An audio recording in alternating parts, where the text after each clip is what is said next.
Welcome to The Free Will Show, a podcast that provides a beginner-friendly introduction to free will while also exploring cutting-edge developments on the topic. I'm Taylor Sear. And I'm Matt Plummer.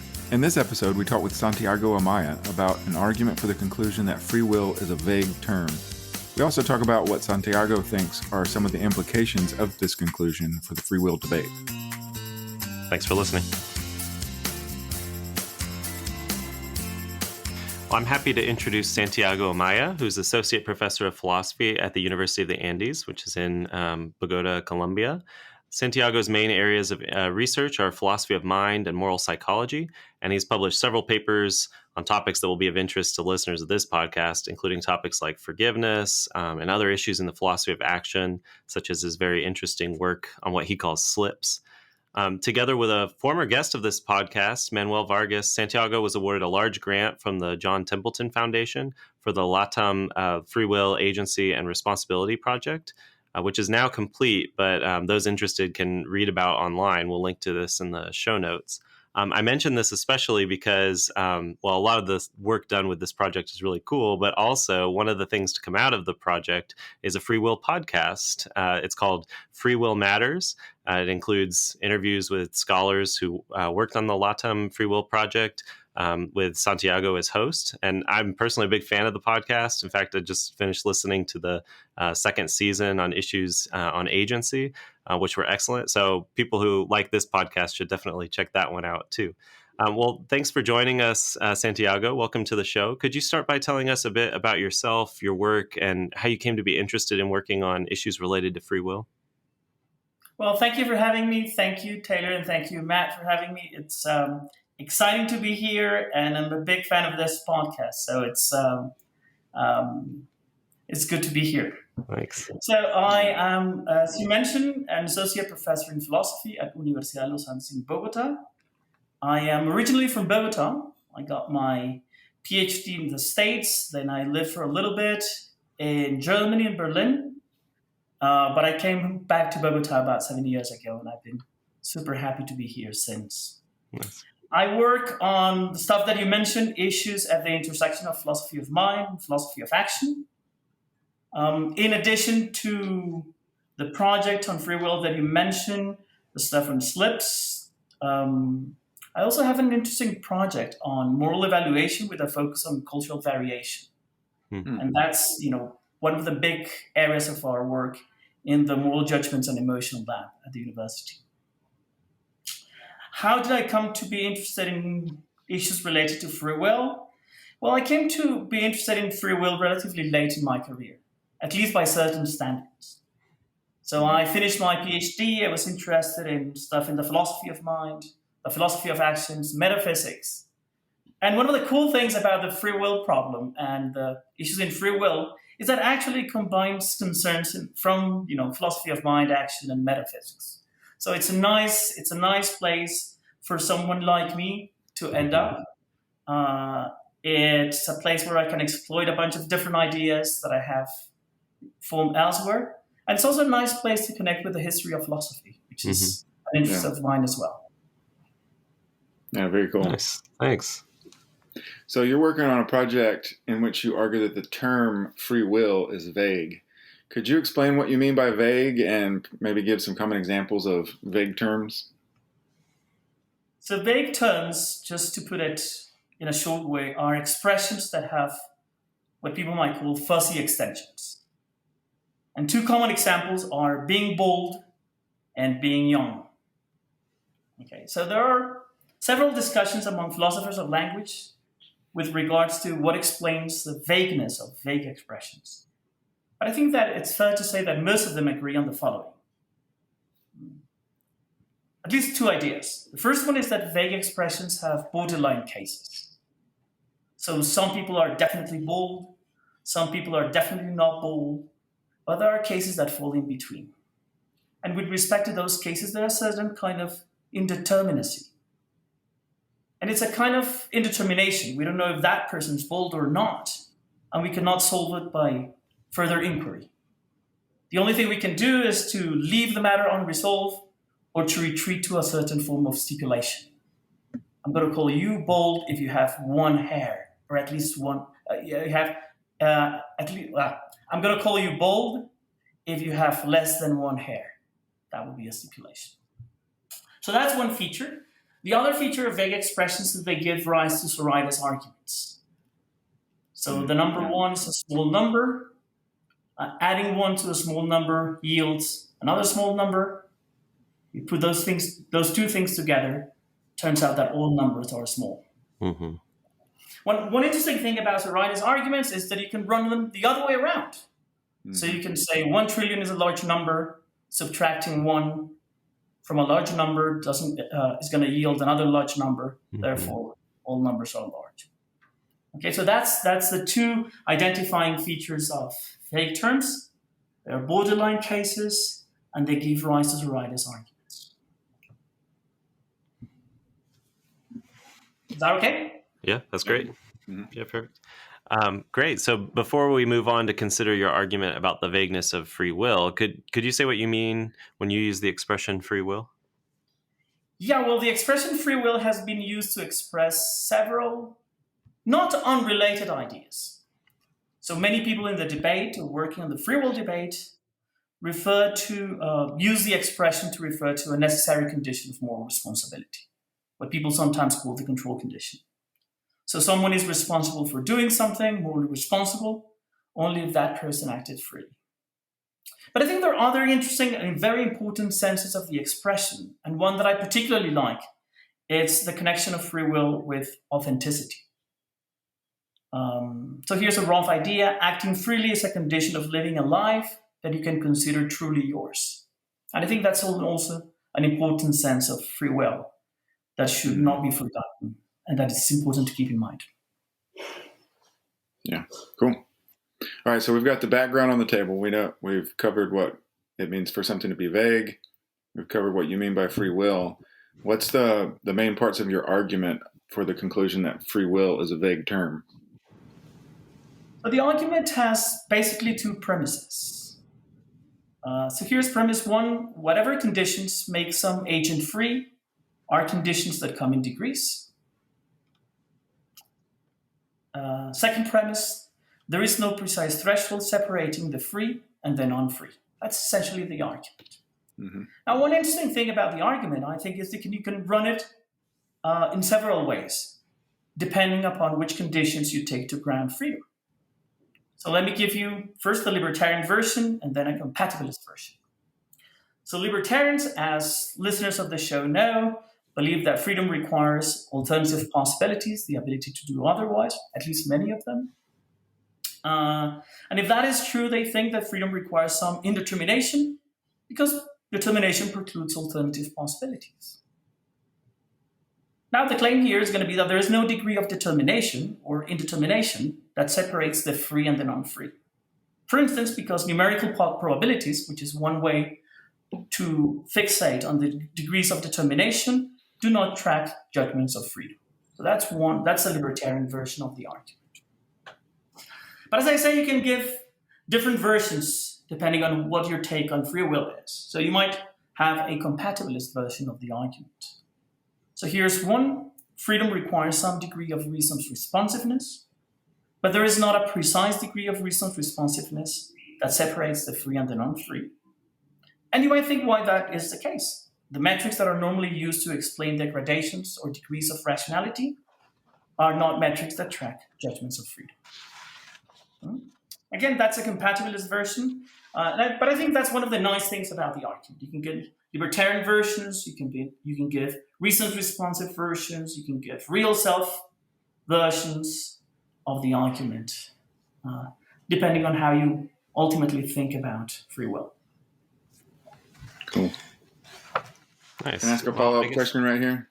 Oh, yeah. So in the libertarian version of the argument, can you say a little bit more about how alternative possibilities comes in degrees? Because I can imagine somebody saying, well, you either have the ability to do otherwise in that situation or you don't. So how does this work in more detail? Okay. So suppose that we cash out. So alternative possibilities require some degree of indetermination. I think we can agree with that. Mm-hmm. Now the question is, what degree of indetermination does that require? Now, one way of asking that question and modeling indetermination is to think about numerical probabilities. So if you are determined, and if you are determined to do something, the probability that you will do that thing prior to, forming any decision is 1. So we're going to need a probability lower than 1. Okay. Now, if maybe 90%, maybe 0.9 is okay. Maybe 0.9 gives you freedom. But then we can ask ourselves whether 0.95 gives you freedom or not. Okay, and we can continue asking that question. Now you might think, well, all we need is 0.9999999 to be free, and that might be the case. But then you end up in a kind of uncomfortable situation, which might be this: is you will count certain actions as free and evaluate the agent accordingly in situations in which it was really very hard for the agent to do otherwise. Okay? And you might think that, fairness considerations might drive you against accepting that conclusion. So I think, again, since we cannot find a precise numerical probability or even a range when it comes to the degree of determination that's compatible with free agency, then we should accept that we have here a vague expression. Yeah. So somebody like Robert Kane might run into a problem too, where he's got these self-forming actions where it's almost equal probability you're going to do one thing or another, and then you say, well, what about 51%, like 51% or 0.51? And he's like, oh yeah, that's fine too, and then you run the Sorites argument. That's right. That's idea? Right. So one way of another way of thinking about that, not to introduce numerical probabilities, would be to say that whichever actions count as self-forming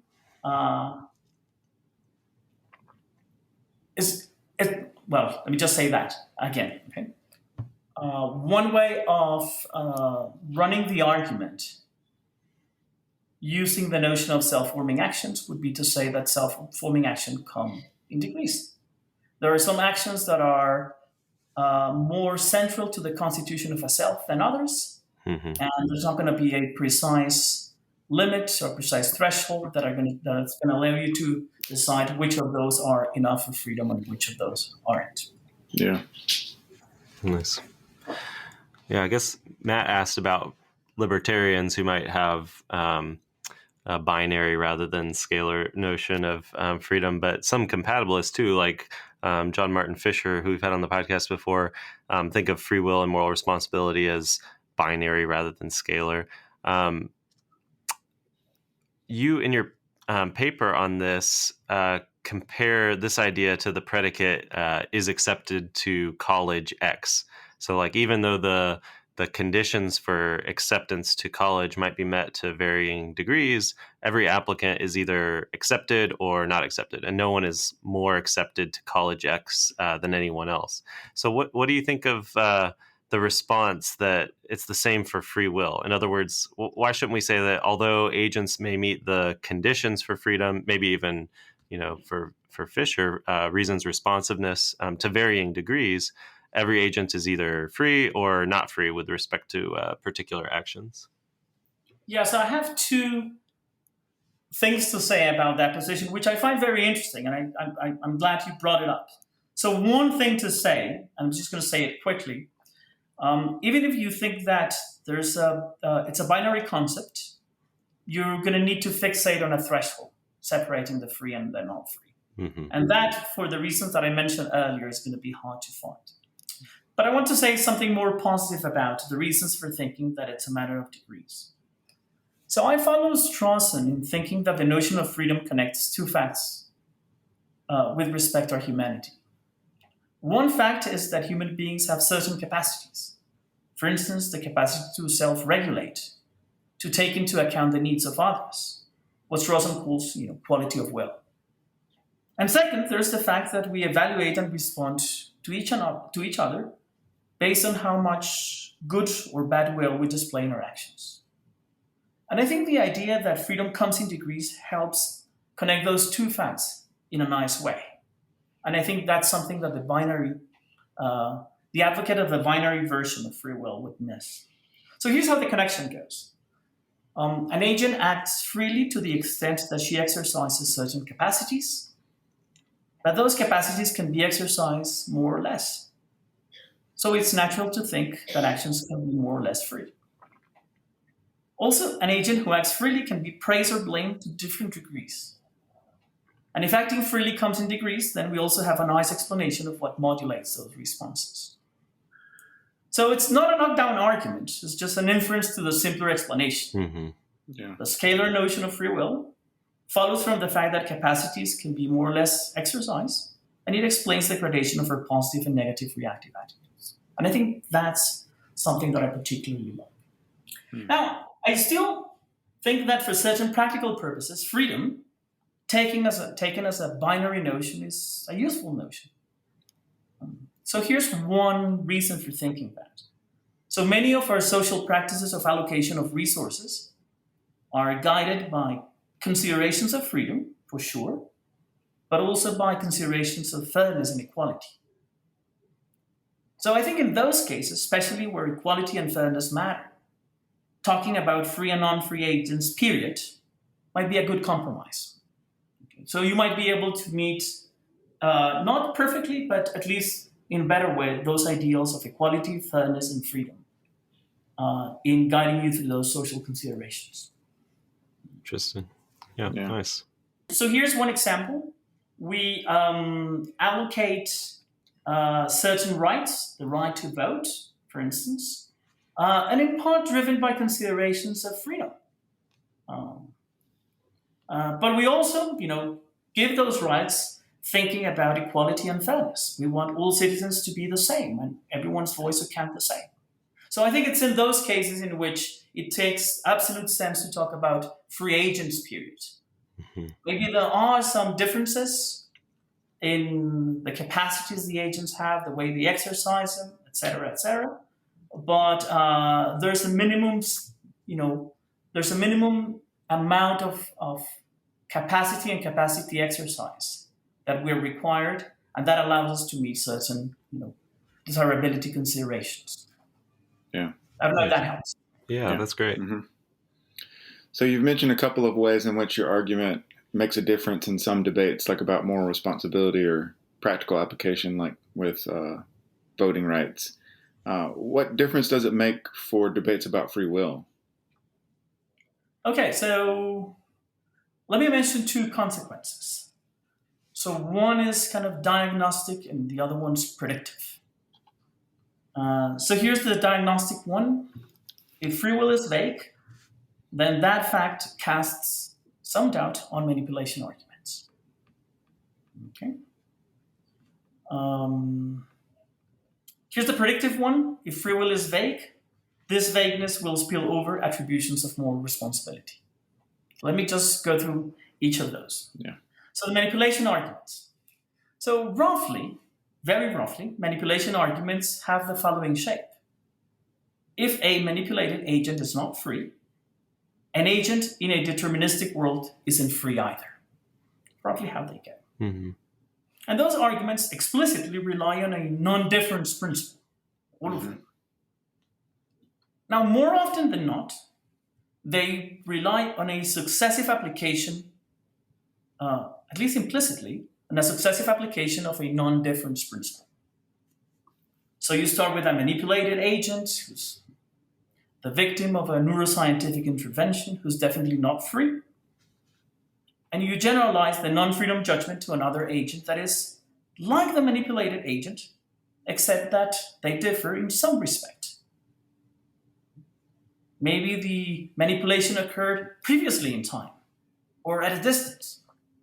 And then you take that agent and you generalize from that agent to another agent that is like that second agent, but kind of a slightly different. And you continue doing that until you reach a case that looks a lot like a normal agent in a deterministic scenario. By a normal agent, I mean an agent who meets all the compatibilist conditions for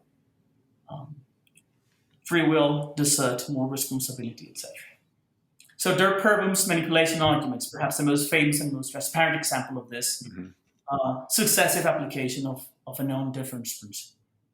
Okay, so that's how manipulation arguments work. So here's my claim. My claim is that what allows the successive application of the no difference principle is the vagueness of free will. And if that is true, manipulation arguments are not going to be much different from Zoraida arguments. They do get you to the desired conclusion, namely that the agent in the compatibility in the deterministic scenario is not free, but they do so by generalizing the application of vague predicates from borderline cases. And the conclusion in that respect is illegitimate. So that's the first big conclusion. So we have good reasons to think that manipulation arguments are not going to give us the right conclusion. Okay, they take us to the conclusion illegitimately, in the way the argument about the size of the natural numbers takes us to the conclusion that all natural numbers are large, all natural numbers are small. So that's one. So here's another one. So the second consequence, as I was saying, is more of a prediction. So if free will is a matter of degrees, then attributions of moral responsibility will also be graded, at least to the extent that we take free will to be a condition for moral responsibility. But if, as I argue, the predicate free will is vague, then that vagueness would also spill over attributions of moral responsibility. Okay, so we're going to find cases of agents who do something wrong and they're determinately responsible for it, definitely blameworthy. We're going to have cases of agents who do something wrong but have an excuse. But in addition to that, we're going to have cases of agents who do something wrong and are not in either category. And we're going to have to live with those cases. Now, I think that prediction holds.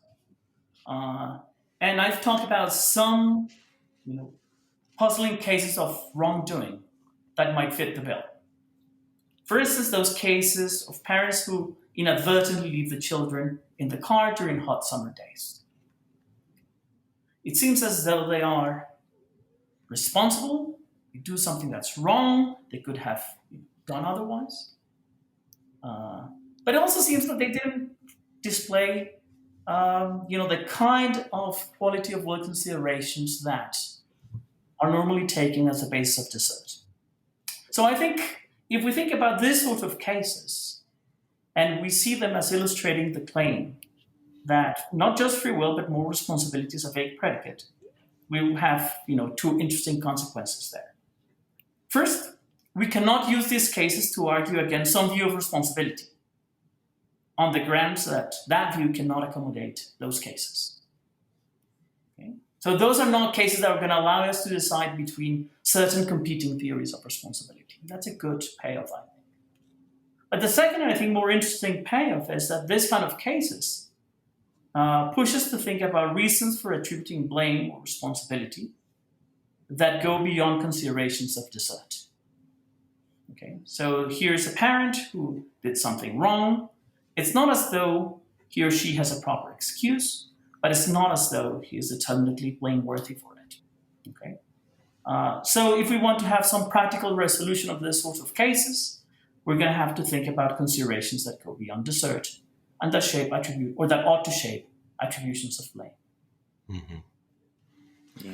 That's fascinating. If I could ask a follow-up about the manipulation argument, I wonder what you think about someone who says, well, it may be that it's this sequence of cases is kind of like it has the same structure as a Sorites argument, but what if sort of following that structure, maybe I'll put this a different way, but what if we say that freedom comes in degrees, as you want to say, and with each successive case, going from the sort of hardcore manipulation case to start with to the deterministic but not manipulation scenario at the end, why not think, well, what we have there is a relevant difference, but it's the degree to which the agent meets free will or has free will. So they start in the first case, maybe none or very little, and then at the end, maybe we have full free will. I mean, this would, of course, not be very helpful for Dirk Pereboom or other proponents of the manipulation argument. But what do you think about that kind of view about what's going on in the sequence of cases? I think that's right. I think that's the right response. So once we, just think about, by analogy, think back to the psoriasis argument. Okay, so definitely the number 1 is small. Definitely the number 3 trillion is big, and there has to be a number in between. Right. Yeah. That marks the difference between the small and the bigger ones. At least that's what some people in the vagueness debate say. Mm-hmm. So epistemicists have that kind of approach. So there is a threshold. There is a precise boundary that marks the difference between those things inside of the extension. But for certain reasons, we cannot know exactly where the boundary lies. Mm-hmm. There's a boundary, but we don't know exactly where it lies. And I think that's an answer that we could, if we were convinced by the truth of epistemicism about vagueness, Mm-hmm. we could import that answer here and say, well, here's what happens in this sort of cases. We start with someone who doesn't look like a free agent, definitely doesn't look like that. We end up with someone who does look like a free agent, definitely looks like that. And then what we have is at some point, the proper conditions of freedom begun to show up or fail to show up. Mm-hmm. Okay. At which point, we don't know. Why not? Well, several possibilities, but one possibility is because the scenarios are a little bit too removed from the realities that shape our concepts of free will. That's one possible response to that, for sure. Yep. Mm-hmm. Yeah, I was also thinking it might be nice to maybe reframe the series of cases as sort of a call to explain why there would be a difference in degree of free will from case to case, right? Some proponents of the manipulation argument say, well, there is no relevant difference. But if you think, well, it's got the same structure as the Sorites argument, now that calls out for explanation. Well, what has changed from one case to the next? And that might help us to get clearer on the conditions of free will and why and how they come in degrees. I wonder what you think about that. Absolutely. So I think Dirk Pereboom has that response. He say, look, whatever matters for responsibility, because he's talking about responsibility, Mm-hmm. but whatever matters for desert, which is what he's concerned about, doesn't change from the first case to the last case. And he's mostly interested in compatibilist conditions or certain kinds of compatibilist conditions for freedom. All of the agents in the succession of cases meet those conditions, and degrees of determination. The agent is equally determined in all the cases. Yeah. So one thing that we have seen in recent work on manipulation arguments have shown is that there might be further factors, at least doing the psychological work of allowing us to move from one point to the other. And that might explain why is it that we move from non-free agents to free agents. So one thing that changes throughout the cases is how wide the intervention is. Mm-hmm. So in the first case, there's a single agent intervened by a manipulator. It's just one event in time. And it's one person who is, in a way, abnormal with respect to the population. Yeah. Whereas in the deterministic case, in the last case, where we have an agent who meets all the compatibilist conditions, reasonably responsive, etc., and the agent is determined, it turns out that it's not just that agent, but actually all of the agents in the universe are equally determined. So some people have suggested that, Hannah Tierney and Andrew Latham have suggested, well, those considerations of how wide or narrow the scope of the intervention is matters. Similar train of thought, you might think it's not just determination that makes a difference, but what kind of variable is thought to be most salient to exercise control here. In the first case, most of the variables that exert control are external, the neuroscientists.